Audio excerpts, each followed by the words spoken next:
Today we're going to be demonstrating some closure techniques, traditionally we've only had basically hemostatic clips to close larger defects, and as we've progressed in our resections, our techniques, we actually need some better devices to help us close these defects.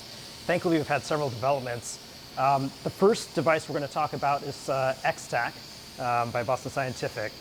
And X-Tack basically is a platform that allows us to close sort of larger and irregular defects. What we're leveraging from a technology standpoint, I don't know if you guys can see this, but there are a series of tacks here based on a screw, and it's a barbed screw. So what we're trying to do is to screw these into the tissue. They're connected by a suture. So we can place multiple tacks, 4 come in a pack, and then we can cinch it analogous to the overstitch device, and that's what closes our defect. So I like this device for larger and irregular defects, meaning if we see this defect over here, it's sort of linear. I mean, this would be amenable to hemostatic clips or a mantis clip, which we'll touch on later. If we see anything larger, a little bit more irregular, and now again, this is not the largest defect, but we're gonna use our imagination to say that this is much larger. It's a larger irregular edge defect going over folds in the colon. This is where I think X-Tack really shines. Rabindra, tell us a little bit about scope choice here. I see you're using a gastroscope. With this type of device, does it matter what type of scope we're using? Yeah, no. So this device comes in both for EGD or gastroscope length, also in a colonic length. Standard adult colonoscope or pediatric fits on either scope. Great. Yep. And we see our device here is at the hub. Maybe we can zoom in here and talk a little bit about what's going on right here. Yeah, exactly. This is where the action is. So, so basically the package will come with the 4 tacks and your catheters here. So we load this sort of cartridge onto the scope. For those that do, say, for example, spyglass cholangioscopy, it's a very similar idea. We hub it up onto the scope. We have a strap to secure it in place. We have our catheter here with our first tack already loaded onto the catheter. And our assistant is going to basically deliver this tack into the tissue, basically screw it in by using this delivery device here. If you can see, I don't know if you can, but it basically leverages the concept of a Persian drill. So we're translating linear force into rotation. So that allows us to screw in the tack, and then we'll deploy that into the patient. I'll have you just hold on to this so I don't flop around here. So it looks like there's a sheath there going through your channel. Is that right? Absolutely, right. So again, because these are these little screws, if you will, we want to protect the channel of the scope. It's a very expensive mistake to make if you rough up your channel. So we have this liner that goes through the channel first. We'll also see this tab here. This is basically a safety, so that as we're sort of loading up the device and so forth, we're not going to accidentally sort of push our tack in too far and cause some mucosal injury. Safety first. Safety first. All right. So we're going to just remove this and unwind it. So now we're free basically to pass our tack where we want to go. Tack 1 is already loaded, and then the cartridge is labeled 2, 3, and 4, and we'll go over those loading steps as we get to our defect. All right, so we're going to approach this giant defect over here. We have our little screw at the end. The most important thing to remember too is that, if I can show this again on the camera. So we have our barbed screw, if you will, here, but notice that basically on the device, it's solid metal after that. So one of the questions you'll have is, wow, I'm screwing this into the tissue. What if I'm in the esophagus, somewhere thin, the duodenum? Am I going to cause damage deeper? How deep does it go? How deep does it go? And because of this design, you can't actually screw in any deeper than the length of the screw, so it's generally safe. I actually really like to use this in the duodenum. I don't know if you have any experience with that, but with large ampullary polyps, thank you very much. That's perfect. So for large defects, large ampulectomies, actually, I'm using it with the duodenoscope. You can use this with a side viewer. It actually works really well, and much better than clips, right? You try to use a clip, and then you sort of use your elevator. They're very tough to use with a side viewer. So this actually works well for those indications. So there you can see that. You'll also notice on the top here, you see the suture there and a knot, and there's a little eyelet through which the suture passes there. So that's what's holding the suture in place.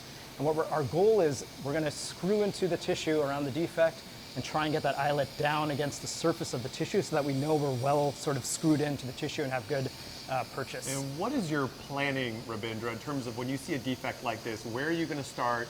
Are you going to sort of do a zigzag pattern, a figure eight? What are your preferences? Yeah, generally speaking, by and large, probably 9 plus 9 times out of 10, I'm using a zigzag pattern. Zigzag. Very simple, and I don't have to do a whole lot of planning other than, okay, let's see our defect. Maybe I'll go up sort of right So high. this then is mid obviously left, come easier down. when we're perpendicular. Any strategies when we're a little bit more tangential? Yeah, I think that's a major challenge. So one of the things is, so let's say, for example, we're here and we're approaching our defect, and it can be a challenge to kind of get into the tissue. One of the things you can do is sort of desufflate.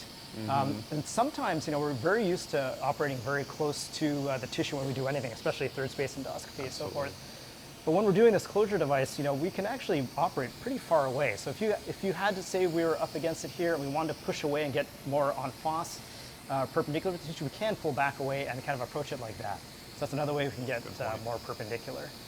All right, so the other thing I'd remember when we're using the device is that, again, usually with a clip, we're sort of grabbing right on the edge here, but that's not necessarily what we want to do. We want to have a margin of sort of normal healthy tissue. Good, healthy tissue, because we're going to be sort of opposing the two edges. We want healthy tissue, kind of have the submucosa kiss itself and close nicely. It's a little bit different. It's almost like you're flapping the tissue over, right? Right, that's a great way to put it.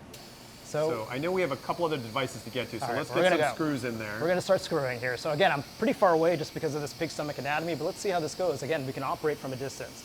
All right, so we'll go ahead and start. So I usually want to have about 5 millimeters to 10 millimeters away from the edge of the defect, so we have our healthy tissue. So I'm just going to apply a little bit of forward pressure right around here, and then we'll go ahead and start deploying our tack. Again, deploying that Persian drill. You see kind of that rotational force going forward. Yeah, so unlike what I did, we want to see it moving clockwise, right? Yeah. So that's the... So once we've sort of screwed in, what I can do is I can kind of pull back on the tissue and see, did we get good purchase on the tissue? And then even then, what we can do is do a couple of rotations of the handle and add a couple extra turns just to make sure that the tack is in So well. you sort of want to see that tissue starting to twist around the catheter a little. Exactly, right? and then we feel like we have good purchase. Oh, And we're dealing with a pig stomach here, so Yeah. it's extra thick. Yeah. It might be a little difficult to get in there. Ready? Okay, more pressure. So we're really gonna stick it to this pig. Let's see how that goes. So while we're doing this, Rabindra, tell us about, let's say you're on your second or your third tack, and the tack falls out. Like you Yeah. deploy it, and then it doesn't actually engage the tissue. Yeah. What do we do? Yeah.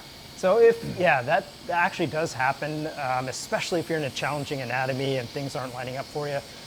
If the second or third doesn't get in, you just move on to the next one. Right. And then you can basically cinch it all together. And when that complex comes together, then you're still opposing the tissue, and that tack is not a danger. And you can always go to a second one if you haven't closed it enough. right? Correct, exactly. So here we're seeing that tissue swirl. We feel really confident that we're deep in Looks the great, tissue. yeah. So I'll ask them to go ahead and deploy it. So we'll deploy the handle, and there we go. So there's our first tack that's deployed. You can see that eyelet there just sitting right up against the tissue. We're happy with that, okay?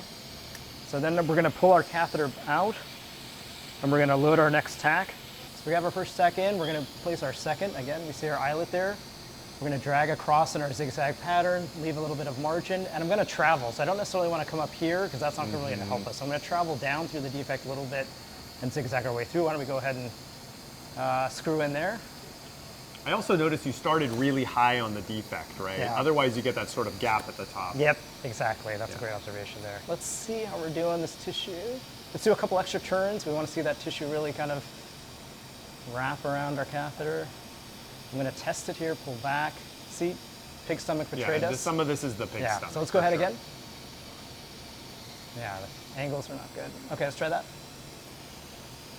Yeah, it's slipping a So this little is bit. interesting. It's just showing some of the challenges that we Yeah. deal with, right? Go ahead. And this can happen in real life too. You may be a little bit tangential. You got to change your position a little bit. Maybe tip down, desufflate. Yeah. These are all the things we Try teach it here. our fellows. Go ahead. And I'm RS fellow for the day. All right. Let's see, maybe a couple extra turns. Make sure, given our, It's looking pretty good. I like it. But I like the way you're checking it by Yeah. pulling back, and that way you sort Yeah. of figure it out if it's going to come out, Exactly. right? Let's go ahead and deploy that one. Okay, deployed, and then we'll come back. Nicely done. Yeah. Okay.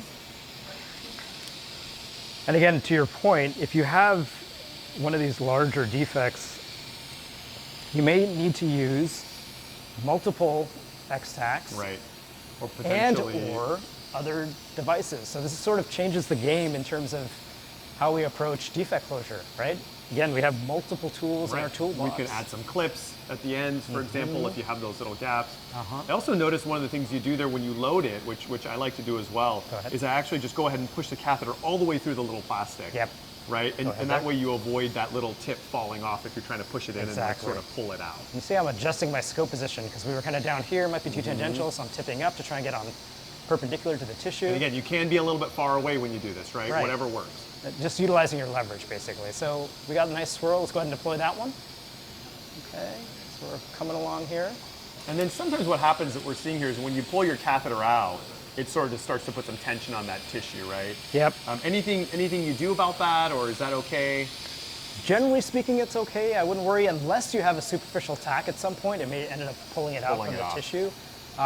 But before I go down, I sometimes give a little bit of forward movement on the catheter just to generate some slack, drive some Yeah. of that suture into the tissue. For those that use Overstitch, just remember Overstitch uses 2-O-Proline. This is actually 3-O-Proline. So it's a little bit thinner. So we also have to be respectful of the suture itself and try not to break it on the way down. Okay, let's go there. So we're seeing here what Ravindra's doing is he's getting a little bit below the defect there. Yep. That kind of helps to scrunch everything together and Yep. avoid having that little Okay, gap at let's the go ahead and bottom. fire that one. So this is looking really nice here. Yeah, we may have a gap at the top, but again, that's where we may want to use Yeah. a and clip we or can something. demonstrate, some other closure Yeah, there. exactly. Maybe we Okay, can start showing our mantis there. so I took out the catheter. We're taking out now this sheath from the channel Important because, to remember this step, easy to forget. yep. And then we're going to load our cinch, which again is, got me wrapped up here. Similar to, or basically the same as our Overstitch type of cinching device. And I'm glad I'm not doing this part because I always mess this up. Exactly, But this is essentially like loading a needle in a thread. exactly. And so we're gonna pull the suture through that little brown plastic piece, and then you've got to pull it straight down so that you don't break it. And Excellent work. Our technician did a really fantastic job of that. Okay, so on this cinch, right, we have a sort of a peak plug and a collar. And basically what this is designed to do is we're gonna cinch the tissue together, and then as we deploy this cinch, this plug is gonna come back into the collar, cut the suture, and keep it in there, basically. So that's a way for us to tie that knot, if you will. A little more tension on the suture, please. So one experience I've had here is where if you don't put that in straight and your suture sort of gets wound Wow. around it, it can Yep. get stuck in your channel. Yep. So that's something to be cautious of. Yeah. You can already see with just our manipulation, our defect's getting a little bit more linear here, so that's good. That means Yeah, we're having yeah. some good effect here. Okay, and then when we come with a cinch, either with this device or the Overstitch, I always recommend, so you're gonna come out sort of perpendicular to the tissue, and you don't wanna jam that collar in there into the tissue because you may bend this metal here, this metal rod, if you will, and that'll sort of impair your ability to cinch.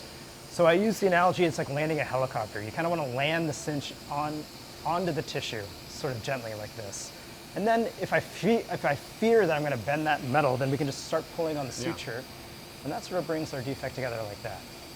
Okay, so again, if you do Overstitch, remember we kind of hug the scope like this, push the catheter, pull on the suture. Okay, that way we can kind of control the force ourselves. But again, because it's 3-O-Proline, we don't need a death grip on this. We just need to sort of oppose the tissue, bring it together, feel that resistance. You're going to feel the suture running through those metal tacks. The metal tacks are going to come together, and you're not going to be able to pull anymore. Right. Yeah, Right? and that's a little different than when we're doing Overstitch, right? Right. Because those metal tacks kind of hit each other, so it's almost like you can't pull too Yeah, hard. and if right? you do, you're going to compromise gonna- your suture. it's gonna break, yeah. All right, so let's go ahead and deploy that. So she's going to take out the safety spacer. I'm going to cut that suture, and we should be cinched. There we are. So that's our cinch. It did leave us a little gap at the Yeah, top. and so I think this demonstrates, sometimes we get a little too greedy and we try to close a massive defect with one, and you get left with a little gap like Right. that. And that's okay. So, and the way to think about it is multi-modality for, Right. for closure, and that's something new for all of us, right? We're just used to using one device. And now with Mantis, X-Tac, these other devices, actually, now I'm starting to think more creatively about Right. how we approach it. We've got dual action clips, we've got all kinds of devices that Right. we can use. Right. So our next device we're going to demonstrate is the Mantis clip. So this is the Mantis clip.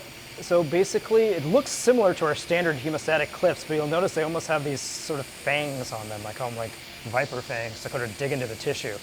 And the whole principle of this device is to be able to open and close on the tissue, really bury those fangs into the tissue, and then drag over and close the defect. Go ahead and close.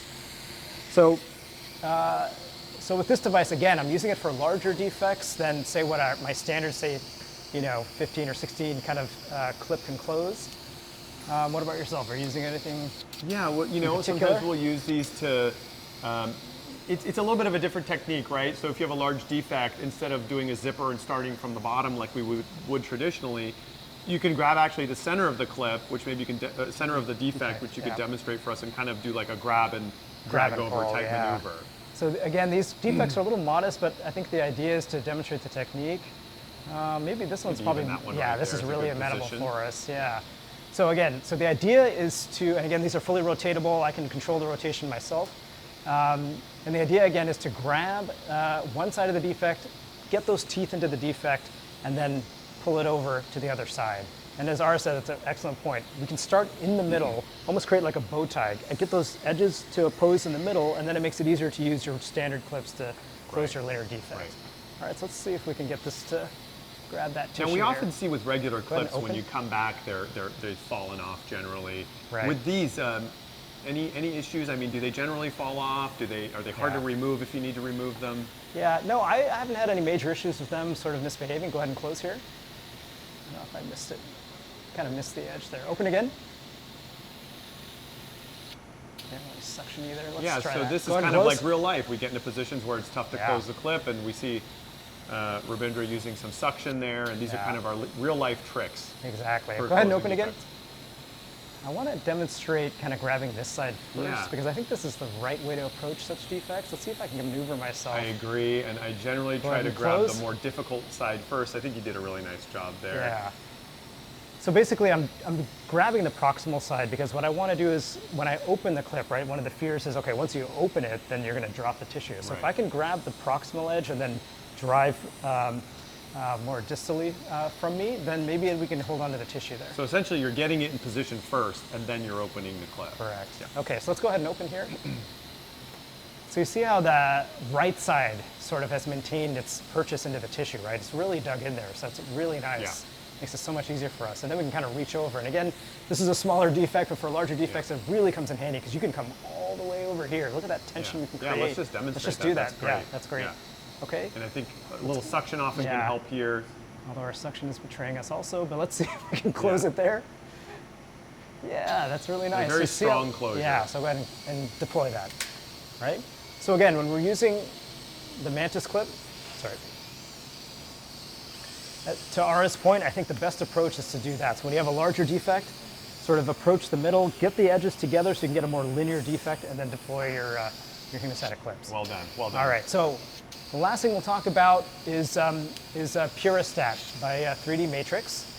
Do we have our catheter? Okay, perfect.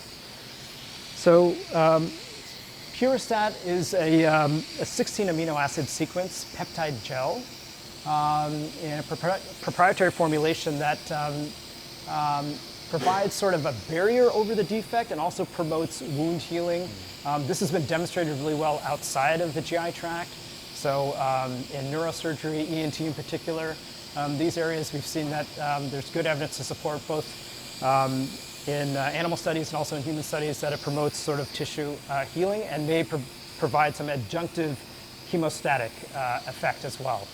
So I've actually become quite a fan of this product because it helps us, again, in terms of these larger defects. We're worried that, say you have a 5, 6, 7, 8 centimeter defect, right? A large humor in the colon circumferential, right. and it's really going to be a bear to close, or it's going to be dangerous to close because you might cause a stricture or something Right, like narrow that, lumen. right? So we don't have a lot of options there, and besides doing your detailed exam and making sure the vessels are cauterized, we can apply Puristat in that situation and help. Other areas that are really neat are, say, again, the ampulectomy example. So normally we don't want to necessarily close the ampule with a clip, obviously causing pancreatitis. We don't want to use thermal therapy there for hemostasis because of pancreatitis risk. Here, again, Puristat works really well. And in my experience, using it on the ampule, we have had no problems with obstruction or causing pancreatitis that way. So that's So really helpful Ravindra, there. tell us a little bit about when you would reach for this versus more of a traditional spray, hemostatic spray. Yeah, so again, I think this is ideal for defect closure. If you're doing hemostasis call and you see an ulcer, I think using any other spray is fine. Although one might argue, perhaps, that Puristat will promote healing and quicker healing of that defect. Okay. But certainly for resection defects, things like that, I really want to get that wound healing advantage. So this is where I So reach it's a for bit more Puristat. prophylactic. Yeah, then. exactly. And again, you can use it as a solo therapy in large defects, but I also love it as an adjunctive therapy. So I'll use my X-Tack, I'll use my clips, but I'll sort of apply the Puristat just to kind of cover the defect and promote that faster wound healing, etc. All right, so go ahead. Go ahead. You can go ahead and start applying This it. would have been a good defect for a larger Yeah, defects. yeah, for Didn't see sure. that earlier. But, Okay. Do we have any idea how long this lasts? Yeah. Does anyone know? That's the big question, right? Yeah. So in ENTs, they're able to kind of rescope folks, and they can see it out to a week, 2 weeks, Oh, actually wow. staying Okay. in action. In the GI tract, it's a different story, right? We have peristalsis, we have chyme and movement. food and things moving. So we're still developing protocols to demonstrate that. But the idea here that brings up a good point is, normally with, say, the hemostatic powders and things like that, you kind of do the LeBron, you just go, Right. and it just goes everywhere. With this, we want to You be a don't little have bit, to aim. yeah, exactly. Yeah. Here, we want to be a little bit more controlled, right? Because as we apply it, if we sort of apply it in a big glob, of course, the peristalsis is going to pick that up and Right. send it on its way. So I kind of think of it as more like sort of finger painting, like when we were kids. I like that. So Yeah. you're sort of trying to create like a thin layer over it, like a bandage. Exactly. Yeah. So it's like a liquid bandage. I like that the way you put that. So let's go ahead and start applying it. So go ahead and start squeezing on the catheter. She's just applying it like any other liquid material. This does need to be refrigerated, so we're going to stop there. So again, you got that drop, so you're just going to kind of paint it on. Keep going now. Okay. And you're really trying to avoid getting those giant globs. And it looks like it's important to work with the technician so that they don't just kind of shoot it Exactly. all out at once, Exactly. right? So I'm kind of just painting, like painting the house, kind of leaving a thin layer. And again, for example, if this was, say, our defect here, I'd apply this Puristat and then I can go reach for my closure device, whether it's X-Tack, Mantis, hemostatic clips, suturing, Interesting. things like So that. are you doing X-Tack? Are you doing this before you close? Right, to paint sort of the defect. I've done it both ways. Sometimes I'll close it, but if I'm not happy, so you can stop there. So you see how thin that layer is? It's almost Yeah. imperceptible, but you kind of see that little glob there. Absolutely. And go ahead and just dump it as fast as you can as a contrast, right? Keep going, keep going. So this is what I see people will do, and they'll leave this giant sort of drop, right? Right. And as soon as you get peristalsis, that thing is gone, Right. So we want to smooth it out. So oftentimes, say, a trainee will do that, and I'll say, okay, then paint it on, and you kind of just move it around and Yeah. smooth it out, and that gives you that nice thin layer that's going to promote your wound healing. Other interesting areas that may be of interest to you in particular, too, as a resectionista and a third spacer, I place this in tunnels. So for E-poem, Interesting. G-poem, things like that, again, it may promote healing. I don't know. We have to study it. But the interesting anecdotal thing I've seen is that it actually improves pain afterwards. Wow. Okay. And again, this is just my personal experience with that. Yeah. And I've heard that from others as well. So it's a very intriguing idea. Again, we're starting to think about applications in endoscopic bariatrics, right? A lot of pain when you're suturing the stomach Right. or And the I've heard of pouch. people using them in Zenkers before. Correct. Z-poems. Yeah, and so I think in this instance, okay, it's 16 amino acids. There's, it's well tolerated, promotes wound healing. There's little downside Right. To adding And this. safe to put into a poem tunnel, would you say? Yes, Okay. yeah, absolutely. Again, so I don't see a whole lot of downside. It does need to be refrigerated in your unit, so you just have to make accommodations for that. But again, good as an adjunctive for hemostasis and really promoting wound healing for these defects. So something you should think about. Well, thank you, Dr. Watson. We really covered a lot there. Excellent demonstrations. Thank you. And thank you to AWE for inviting us. Thanks, everyone.